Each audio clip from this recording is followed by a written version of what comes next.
भारत सरकार ने जो नई शिक्षा नीति लाई उसमें कोई कुछ नया नहीं आया। आपने देखा ग्रेजुएशन की स्थिति क्या है और बढ़ा दिया गया समय। हमारे यहाँ बिहार के जो विश्वविद्यालय थे उसमें हम 3 साल में स्नातक प्रतिष्ठा की डिग्री देते थे। अब यह डिग्री उन विद्यार्थियों को 4 साल में मिलेगा। वो कॉमन चीज मिली, वित्त रहित शिक्षकों का हाल बिहार में इतना बुरा है कि 2009 और 10 के बाद कोई अनुदान ही नहीं मिला। कितनी सच्चाई है इसमें? नमस्कार, बुलेटिन ऑफ बिहार में आपका स्वागत है। आज हम बात करेंगे एक खास मेहमान से। नाम हुआ डॉक्टर श्रीनिवास सिंह। प्रोफेसर हैं बीएन कॉलेज इंदौर रोहतास में। ये मध्य प्रदेश वाला इंदौर नहीं, रोहतास जिले में ये इंदौर में है। बीएन कॉलेज का नाम है, काफ़ी रोहतास का फेमस कॉलेज है। साथ ही साथ राष्ट्रीय जनता दल के महासचिव हैं बिहार के। श्रीनिवास जी, आपका बहुत बहुत स्वागत है पहले तो बुलेटिन ऑफ बिहार में। धन्यवाद। श्रीनिवास जी, आपका जो क्षेत्र है वो एजुकेशन है। बिहार के बारे में एक आम राय है हमारे देश में कि यहाँ की एजुकेशन जो व्यवस्था है वो सबसे बदतर है। चाहे नीति आयोग का आप सूचकांक देख लीजिए, बिहार बड़े निचले पायदान पर आता है। और कहा यह जाता है कि अगर ग्रेजुएशन 3 साल का होता है तो अगर बिहार में 5 साल में पूरा हो जाए तो चलिए वो लड़के की एक तरक्की समझी जाती है या उसकी किस्मत कही जाती है। इस पर क्या कहेंगे आप? देखिए, शिक्षा पर अगर हम ईमानदारी से बहस करें तो सच तो कहना ही पड़ेगा। बिहार में शिक्षा व्यवस्था पूरी तरह बर्बाद हो चुकी है। अब यहाँ कुछ बचा नहीं है। एजुकेशन के नाम पर रोज सिर्फ प्रयोग हो रहे हैं। अभी आपने देखा केंद्र सरकार ने जो नई शिक्षा नीति लाई, लोग बड़ी आशान्वित थे, बिहार के लोग बहुत आशान्वित थे कि भारत सरकार नई शिक्षा नीति में बहुत कुछ नया युवाओं को लेकर आएगी। जो बेरोजगार लोग हैं, जो कॉलेजों में पढ़े लिख रहे हैं, डिग्री प्राप्त कर रहे हैं, वैसे लोग काफ़ी आशान्वित थे कि हमारे लिए भारत सरकार की बहुत सारी योजनाएं आएंगी। लेकिन एक्चुअली भारत सरकार ने जो नई शिक्षा नीति लाई उसमें कोई कुछ नया नहीं आया। आपने देखा ग्रेजुएशन की स्थिति क्या है और बढ़ा दिया गया समय। हमारे यहाँ बिहार के जो विश्वविद्यालय थे उसमें हम 3 साल में स्नातक प्रतिष्ठा की डिग्री देते थे। अब यह डिग्री उन विद्यार्थियों को 4 साल में मिलेगा नई शिक्षा नीति के तहत। यहाँ हमारे यहाँ बिहार में शिक्षा व्यवस्था पूरी तरह चरमरा गई है। सच्चाई यही है जी। श्रीनिवास जी, मुख्य मुद्दों पर आपसे बात कर रहे हैं हम। इसमें सबसे बड़ा जो मुद्दा आया, बुलेटिन ऑफ बिहार ने सारे कॉलेजों का दौरा किया और वहाँ एक चीज कॉमन मिली। वो कॉमन चीज मिली, वित्त रहित शिक्षकों का हाल बिहार में इतना बुरा है कि 2009 और 10 के बाद कोई अनुदान ही नहीं मिला। कितनी सच्चाई है इसमें? देखिए, पहले तो हम आपको ये बताना चाहेंगे कि बिहार में कॉलेज का जो वर्गीकरण हुआ है, हमारे यहाँ 2 तरह के कॉलेज हैं।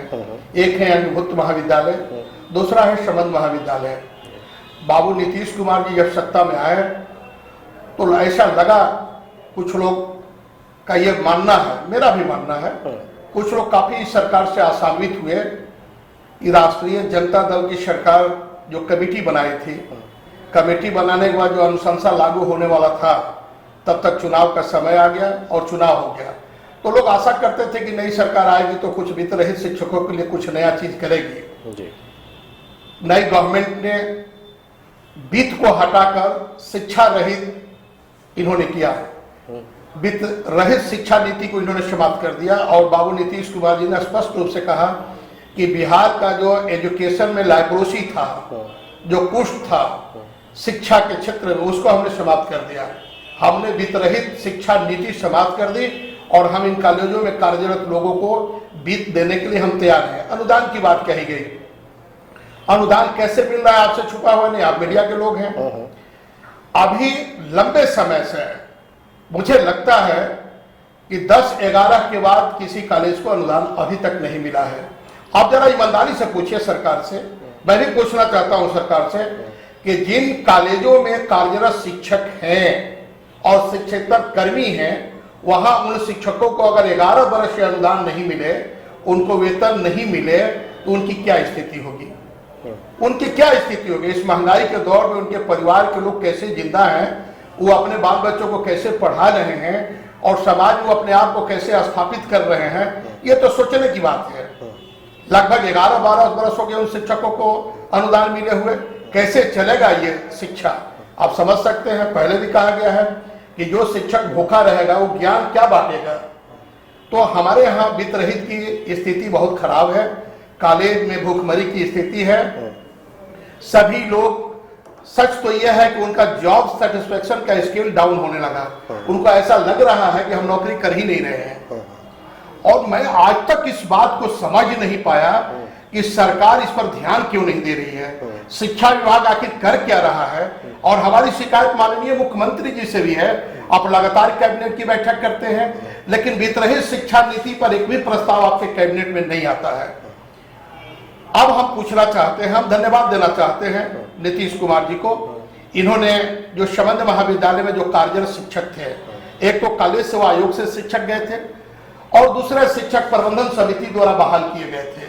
2 कैटेगरी इन शिक्षकों की थी। तो सरकार का मानना था कि जो प्रबंधन समिति द्वारा कार्यरत शिक्षक हैं वे सरकार द्वारा बहाल किए गए कैटेगरी को फुलफिल नहीं कर रहे हैं। तो राज्य सरकार ने इन शिक्षकों को अस्थायी सेवा करने के लिए कमेटी का गठन किया और कमेटी में साक्षात्कार का सरकार ने प्रोविजन किया और वह साक्षात्कार हर विषय का हुआ। वह कमेटी में जो लोग थे, सीनियर शिक्षक को नियुक्त किया गया हर विषय में और वह सभी विषय का इंटरव्यू हुआ और जो लोग सरकार द्वारा निर्धारित मापदंड को पूरा किए वे कॉलेज में रहे और जो लोग निर्धारित मापदंड को पूरा नहीं किए वो कॉलेज से बाहर चले गए। अब कोई भी शिक्षक अस्थायी नहीं है। इन संबंध महाविद्यालयों में कॉलेज सेवा आयोग द्वारा नियुक्त शिक्षक और समिति द्वारा चयनित शिक्षक सभी अस्थायी शिक्षक हो गए। जब सभी अस्थायी शिक्षक हो गए तो फिर अनुदान की बात सरकार क्यों कर रही है? सीधे ये अनुदान की राशि वो वेतन मद में क्यों नहीं भेज रही है? और कई बार इन शिक्षकों से बैंक अकाउंट लिया गया, कॉलेज को कई चिट्ठियां मिली जिसमें इन शिक्षकों का डिटेल लिया गया। जब सरकार के पास सारी डिटेल हैं तो फिर इनको जब सभी शिक्षक अस्थायी हो गए तो फिर इनको वेतन इनके खाते में भेजने में सरकार को क्या दिक्कत हो रही है? प्रबंधन समिति को भेजती है। प्रबंधन समिति को भेजती है। आप समझते हैं प्रबंधन समिति की क्या दशा है आज के डेट में, क्या स्थिति है? कोई कॉलेज ऐसा नहीं है जहां प्रबंधन समिति फुल फ्लेजेस काम कर रही है। सभी प्रबंधन समिति में कुछ न कुछ विवाद हैं। मैं इस सच को कहने में मुझे कोई हिचक नहीं, कोई अतिशयोक्ति नहीं। सभी महाविद्यालय में बहुत कम ऐसे कॉलेजेज हैं जिसके प्रबंधन समिति में कोई विवाद नहीं है। सभी विद्यालय महाविद्यालय के प्रबंधन समिति विवादों से घिरा हुआ है और यह वजह है कि प्रबंधन समिति समय पर इन शिक्षकों को वेतन के लिए पहल नहीं कर पाती है और अनुदान वह नहीं बांट पाती है। सच्चाई यही है। लेकिन सरकार अपने स्तर से इन शिक्षकों को वेतन भेजे तो बेहतर है। प्रबंधन समिति की अब बात कहाँ है? जब आपने शिक्षकों का सेवा अस्थायी कर दिया, आपने डिटेल ले लिया, बैंक अकाउंट आपने ले लिया, तो अंगीभूत महाविद्यालयों में जैसे शिक्षक को आप वेतन देते हैं इसी अनुदान को क्लासिफिकेशन करके और उन कॉलेजों में सीधे उनके अकाउंट में वेतन दीजिएगा तो शिक्षकों को समय से वेतन मिल जाएगा और उनकी रुचि पढ़ाने में बढ़ जाएगी और महाविद्यालय का शैक्षणिक माहौल और शैक्षणिक वातावरण बहुत सुदृढ़ और सुंदर हो जाएगा। श्रीनिवास जी, अगर पार्टी की बात छोड़ दी जाए, आप खुद एक पार्टी में हैं, क्या जो वित्त रहित शिक्षक है उनका सूद लेने कोई जाता है या जाता ही नहीं है? आज तक कभी सरकार ने उनकी सुधि ली ही नहीं। मैं तो बार बार कर रहा हूं कि जिस दिन माननीय मुख्यमंत्री जी का ध्यान इधर आ जाएगा निश्चित रूप से सुधार हो जाएगा। मेरा स्पष्ट मानना है कि कभी नीतीश बाबू शिक्षा को नजदीक से देखा ही नहीं। इतने लंबे समय तक बिहार के मुख्यमंत्री हैं लेकिन शिक्षा पर कभी जो है वो जोड़ नहीं दिए। यही वजह है कि शिक्षा व्यवस्था पूरी तरह चरमरा गई। मुख्यमंत्री जी के जेहन में ये सारी बात अगर जाए तो निश्चित रूप से वो बहुत संवेदनशील आदमी है इस मामले में, वो जरूर संज्ञान लेंगे और इस व्यवस्था को बेहतर बना देंगे। लेकिन सच यही है कि माननीय मुख्यमंत्री जी के पास सच्चाई पहुंचती ही नहीं, बीच में ही रोक लिया जाता है।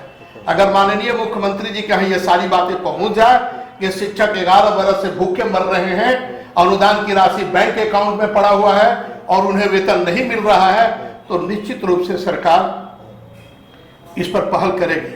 लेकिन सच यही है कि सरकार और शिक्षा विभाग इन शिक्षकों की कोई सुधि लेती ही नहीं है। जैसे है उसी स्थिति में पिछले 12 वर्षों से लोग पड़े हुए हैं। जी, आपको नहीं लगता कि जो आयोग थे हमारे, जैसे विद्यालय सेवा बोर्ड हुआ या यूनिवर्सिटी ग्रांट कमीशन जो है, इसको भी जो नीतीश कुमार ने रद्द किया था, फिर तो डेमोलिश किया था, फिर उन्होंने इसको बहाल कर दिया, इससे भी बहुत ज़्यादा फर्क पड़ा है? देखिए महोदय, हमारे यहाँ माध्यमिक विद्यालयों में शिक्षक की बहाली करने के लिए आजादी से लेकर कल तक एक आयोग हुआ करता जिसका नाम था विद्यालय सेवा बोर्ड। और इस विद्यालय सेवा बोर्ड द्वारा समय समय पर वैकेंसी निकालकर जरूरतमंद शिक्षकों को नियुक्त किया जाता था। जहां जितना रिक्वायरमेंट होता था जिन विद्यालयों में, उस हिसाब से सरकार बहालियां निकलती थी। और यह निरंतर आयोग का काम था वैकेंट सीट की जानकारी लेना और उसके विरोध में विज्ञापन देना, और लोग अप्लाई करते थे और चरणबद्ध तरीके से उनकी बहालियां उन कॉलेजों में और उन स्कूलों में हो जाती थी। एक तो विद्यालय सेवा बोर्ड था, वह विद्यालय सेवा बोर्ड माननीय मुख्यमंत्री जी ने डिमोलिश कर दिया। वह आयोग बिहार में नहीं है। और आपको जानकर आश्चर्य होगा, हम स्पष्ट रूप से इस बात को कहना चाहते हैं कि बिहार हिंदुस्तान का पहला राज्य है जहां कॉलेजों में शिक्षक बहाल करने के लिए विगत कुछ दिन पहले तक कोई आयोग नहीं था। माननीय मुख्यमंत्री जी जब सत्ता में आए, अब जो उन्होंने बिहार को चलाने का ओथ लिया, तो उन्होंने सबसे पहला काम किया और इन्होंने कहा कि यूनिवर्सिटी सर्विस कमीशन जो है करप्शन का जड़ है। और इन्होंने यूनिवर्सिटी सर्विस कमीशन को न डिजोल्व किया, बल्कि कॉलेज सेवा आयोग को भी इन्होंने डिजोल्व कर दिया। और बहुत दिन तक, लंबे समय तक यह आयोग बिहार में नहीं रहा। नतीजा ये हुआ कि हमारे यहाँ सरकार को यह पता ही नहीं चलता था कि किस विद्यालय में शिक्षकों की कितनी रिक्तियां हैं, यह पता ही नहीं चलता था। जी, उनको तो सुशासन बाबू इसी कारण से बोलते हैं कि उन्होंने कहा था कि करप्शन मैंने खत्म कर दी। आपको यह देखने की बात है ना जी, करप्शन कितना खत्म सरकार ने किया, तो कहने की बात पब्लिक कह रही है कि हाँ करप्शन खत्म नहीं हुआ। लाइन ऑर्डर पर भी सरकार फेल है, एजुकेशन के नाम पर पूरी तरह फेल है। आपने देखा पिछले साल इन्होंने जब हंगामा सदन में होने लगा, विधानसभा में और विधान परिषद में जब शिक्षकों की मांग उठने लगी, तो आनन फानन में राज्य सरकार ने बिहार लोक सेवा आयोग को बहाली करने की संवैधानिक जिम्मेवारी इन्होंने दिया। आपको पता है बिहार लोक सेवा आयोग बड़ा आयोग है, उसके पास अपने ही कामबार लगा हुआ है, यूनिवर्सिटी का काम वो कैसे कर पाएगा। नतीजा हुआ कि एक विज्ञापन की बहाली करने में बिहार लोक सेवा आयोग को बहुत वक्त लग गया। और उसमें क्या हुआ, माननीय मुख्यमंत्री जी को रोज कहते रह गए, रोज अखबारों में निकलते रहा विरोध कि 2009 रेगुलेशन जो यूजीसी ने बनाया है, उस 2009 रेगुलेशन का बहुत बड़ा इफेक्ट बिहार के विद्यार्थियों पर पड़ेगा। लेकिन सरकार सुनी नहीं। 2009 रेगुलेशन के तहत जो है बहालियां हुई। नतीजा क्या हुआ, आप आंकलन करेंगे, मूल्यांकन करेंगे, आप चलकर देख लीजिए बिहार के जितने अंगीभूत महाविद्यालय हैं, बिहार लोक सेवा आयोग से जो बहाली गत वर्ष हुआ है, उन महाविद्यालयों में सिर्फ और सिर्फ अदर स्टेट के लोग भर गए। बिहार के जो लोग पीएचडी करके डिग्री प्राप्त करके इस प्रत्याशा में बैठे थे कि कल मैं भी प्राध्यापक बनूंगा महाविद्यालय का, उनका सपना चकनाचूर हो गया सरकार की एक गलत नीति के चलते। 2009 रेगुलेशन समाप्त करने का विशेषाधिकार राज्य सरकार को था, लेकिन बिहार की यह सरकार जो है उस 2009 रेगुलेशन को समाप्त नहीं कर पाई। नतीजा हुआ कि बिहार के बाहर के लोग यहाँ प्रोफेसर हो गए और बिहार के जो लड़के, योग्य लड़के थे, जो अभ्यर्थी थे, वो सड़क पर आज भी घूम रहे हैं। सच्चाई यही है जी। जो एकेडमिक स्टाफ कॉलेज हैं, उनका तो काम है कि स्किल डेवलपमेंट करना, जो भी हमारे शिक्षाविद हैं, और उनको नए तरह के ओरिएंटेड प्रोग्राम कराना। तो ऐसी चीज़ें क्या माध्यमिक और प्राइमरी विद्यालय के लिए भी है? पहले तो मैं आपको धन्यवाद दे दूं कि इस स्तर पर भी आप सोच रहे हैं और आपने बहुत जेन्युइन सवाल हमसे आपने किया है। पहले तो स्पष्ट रूप से हम बता दें कि बिहार में कॉलेज शिक्षकों के पर्सनालिटी स्किल डेवलपमेंट के लिए सिर्फ 2 कॉलेजेज हैं, एक पटना विश्वविद्यालय में और एक मुजफ्फरपुर विश्वविद्यालय में। इसको हम लोग बोलते हैं एकेडमिक स्टाफ कॉलेज। इसमें हमारे जैसे शिक्षक जो कॉलेज में हम कार्यरत हैं, हमारे जैसे लोग वहाँ अप्लाई करते हैं आवेदन, और मेरा सिलेक्शन होता है वहाँ, और हम वहाँ जाते हैं ओरिएंटेशन कोर्स करने, हम वहाँ जाते हैं रिफ्रेशर कोर्स करने, और हमको एकदम ओरिएंट किया जाता है और हमको बिल्कुल रिफ्रेश किया जाता है और हम आकर कॉलेज में पढ़ाते हैं। लेकिन आपको जानकर आश्चर्य होगा कि इतने सारे यूनिवर्सिटीज हैं, इतने सारे कॉलेजेज हैं बिहार में, लेकिन सिर्फ 2 ही एकेडमिक कॉलेज है, एक बिहार में मुजफ्फरपुर में, दूसरा पटना में। आप सोच सकते हैं कि कितने लोग को ओरिएंटेशन कोर्स हम करा पाते हैं, राज्य सरकार कितने शिक्षकों को ओरिएंटेशन कोर्स करा पाती है और कितने लोग रिफ्रेशर कोर्स कर पाते हैं। आपने सवाल किया कि क्या इस तरह का व्यवस्था माध्यमिक विद्यालयों के शिक्षकों के लिए है? नहीं, राज्य सरकार ने अभी तक उनके पर्सनालिटी स्किल डेवलप के लिए इस तरह का कोई कॉलेज, अभी तक कोई संस्था नहीं खोली है, जिसके चलते जो है वो विद्यालय में कार्यरत शिक्षा, अब तो 10+2 हो गया, सारे विद्यालय को गवर्नमेंट ने अपग्रेड कर दिया। सब जगह जहां 10 की पढ़ाई होती थी वहां 12 की भी पढ़ाई हो रही है। मेरा स्पष्ट मानना है कि जिस तरह आप कॉलेज शिक्षकों के लिए ओरिएंटेशन और रिफ्रेशर की व्यवस्था आपने किया है, उस तरह से इन 10+2 में कार्यरत शिक्षकों के लिए भी आपको एक संस्था खोलनी चाहिए और उन शिक्षकों को भी इस जो स्नातक महाविद्यालय में कार्यरत शिक्षक हैं, ग्रेजुएट कॉलेज में जो पढ़ा रहे हैं, जैसे आप उनको प्रशिक्षित कर रहे हैं, उनके स्किल को रिफ्रेश कर रहे हैं, ओरिएंट कर रहे हैं, इस तरह से यहाँ भी एक व्यवस्था बनानी चाहिए थी सरकार को कि जो 10+2 में पढ़ा रहे हैं, चाहे वो 10 में पढ़ा रहे हो चाहे 12 में, उनके लिए भी एक जो है एकेडमिक कॉलेज होना चाहिए था और उनको भी रिफ्रेश करना चाहिए था। रिफ्रेशर के बाद बहुत सारे नए चीज आ जाते हैं, इसलिए उनके लिए भी यह व्यवस्था करना चाहिए था। अभी तक राज्य सरकार ने कोई ऐसी व्यवस्था उन शिक्षकों के लिए नहीं किया है, सिर्फ कॉलेज शिक्षकों के लिए व्यवस्था है। जी श्रीनिवास जी, आप एक प्रोफेसर के साथ साथ एक नेता भी हैं, विपक्षी दल राष्ट्रीय जनता दल है, उसके आप महासचिव हैं। आपकी पार्टी के तरफ से कितनी कोशिश की गई मुख्यमंत्री को समझाने की या उनके पास कोई लेटर लिखने की? देखिए, हम लोगों ने लगातार इस सवाल को उठाते रहे मीडिया के माध्यम से। हम माननीय मुख्यमंत्री के यहाँ जाने का भी एक बार सफल प्रयास किया, लेकिन हमको अवसर नहीं मिल पाया। मेरी ये प्रबल इच्छा थी कि हम अपनी बात माननीय मुख्यमंत्री जी के समक्ष रखें, लेकिन समयाभाव के कारण हमको ये अवसर नहीं मिला, हम अपनी बात वहां तक नहीं पहुंचा पाए।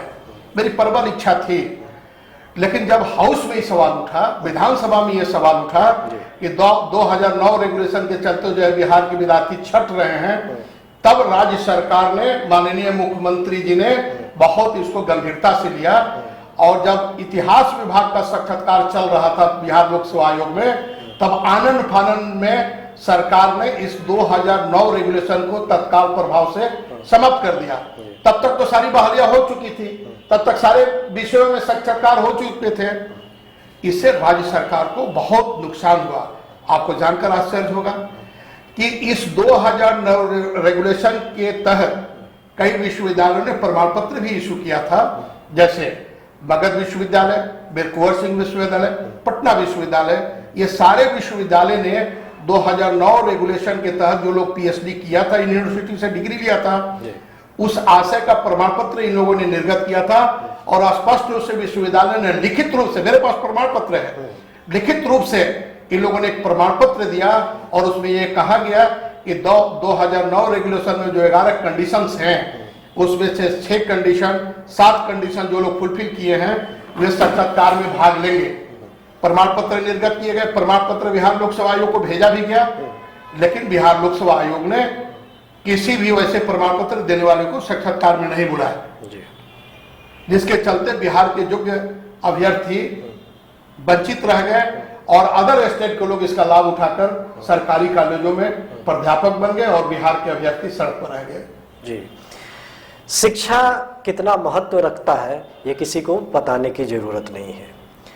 बिहार से बीएन कॉलेज, इंदौर, रोहतास से श्रीनिवास जी ने शिक्षा जगत की बिहार की जो खामियां हैं उसके बारे में बताई और बुलेटिन ऑफ बिहार को यह आशा है कि वित्त रहित शिक्षकों और शिक्षा में सुधार के लिए जो श्रीनिवास जी ने सुझाव दिए हैं उस पर नीतीश कुमार की सरकार और पूरी मीडिया और आम जन विचार करेंगे, उसको गंभीरता से लेंगे और सरकार जल्द से जल्द ऐसे कदम उठाए जिससे वित्त रहित शिक्षकों की मांगे तुरंत पूरी की जाए, उनके जो बकाया राशि हो उनके अकाउंट में जल्दी से जल्दी भेजा जाए, क्योंकि इतनी बड़ी रकम हो गई होगी उनकी 2010-11 के बाद अगर रकम नहीं मिली तो उधार का भी एक अंदाजा लगाया जा सकता है कि उनका परिवार कैसे चल रहा होगा। श्रीनिवास जी ने और सारे शिक्षा सुधार की प्रणालियाँ बताई, बहुत सारे मेथड्स बताए कि अगर ऐसा बिहार करता है तो वो शिक्षा के क्षेत्र में अग्रणी